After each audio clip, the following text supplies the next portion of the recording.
अस्सलाम वालेकुम dear students. आज के लेक्चर में हम बात करेंगे अबाउट रेक्टिफिकेशन को हम डिफ़ाइन करेंगे, साथ में इसके प्रिंसिपल को भी डिस्कस करेंगे और इसकी दो टाइप्स होती हैं उनके बारे में भी थोड़ा सा इंट्रोडक्शन देखेंगे। तो सबसे पहले तो हम बात करेंगे कि रेक्टिफिकेशन की, कि रेक्टिफिकेशन आखिर खुद होती क्या है। ठीक है, तो सबसे पहले हम इसके इंट्रोडक्शन से इसको स्टार्ट करते हैं। तो यहाँ पे इसकी लिखी हुई डेफिनेशन, इसको रीड करते हैं।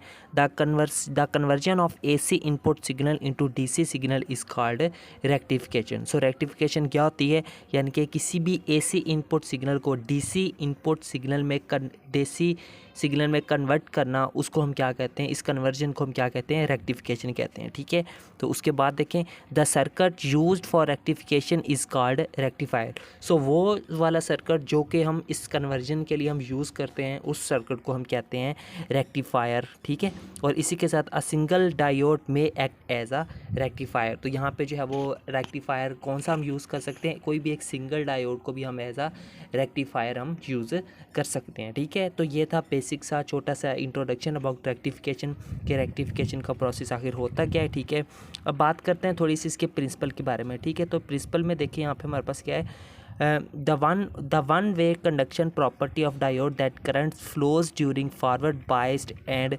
current does not flow during reversed biased is basic principle of rectifier। सो क्या बताता है हमारे पास, ये बेस का जो प्रिंसिपल है वो हमें ये बताता है कि किसी भी डायोड की वो वन वे कंडक्शन प्रॉपर्टी जिसके अंदर होता क्या है, जिसके अंदर जो करंट है वो फ्लो तो करता है, बट कब फ्लो करता है, ड्यूरिंग फॉरवर्ड बाइस्ड में जो है वो करंट फ्लो करता है, बट रिवर्स बायस में जो करंट है वो फ्लो नहीं करता। ठीक है, ये हमें बताता है इसका प्रिंसिपल रेक्टिफिकेशन का।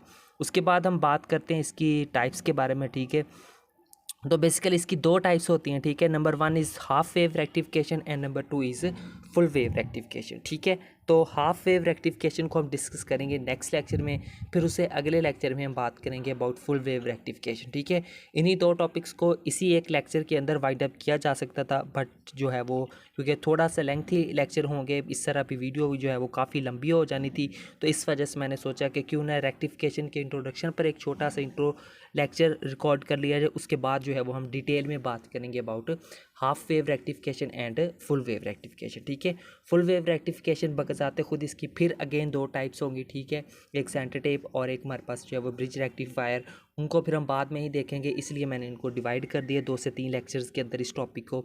सो रेक्टिफिकेशन का आज का जो लेक्चर था, इसमें हमने इसको इंट्रोडक्शन देखा है कि रेक्टिफिकेशन हम कहते किसको हैं, इसके प्रिंसिपल को हमने डिस्कस किया है और साथ में इसकी टाइप्स को डिस्कस किया, जो कि हमारे पास दो टाइप्स होती हैं, हाफ वेव रेक्टिफिकेशन और फुल वेव रेक्टिफिकेशन। सो रेक्टिफिकेशन क्या होती है, the conversion of AC input signal into DC signal, यानी कि AC इनपुट सिग्नल को DC सिग्नल में कन्वर्ट करना, जो इस प्रोसेस को हम क्या कहते हैं, रेक्टिफिकेशन कहलाते हैं। ठीक है, तो वो जो सर्किट हम यूज़ करते हैं इस रेक्टिफिकेशन के लिए, उस सर्किट को हम कहते हैं रेक्टिफायर।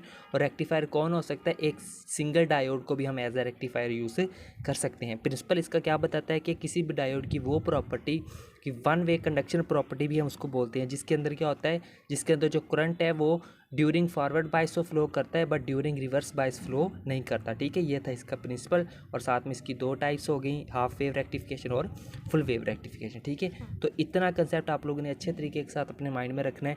बाकी जो इसकी जो फर्स्ट टाइप है हाफ वेव रेक्टिफिकेशन, उसको हम देखेंगे इंशाल्लाह नेक्स्ट लेक्चर में। सो तब तक के लिए टेक केयर एंड अल्लाह हाफिज़।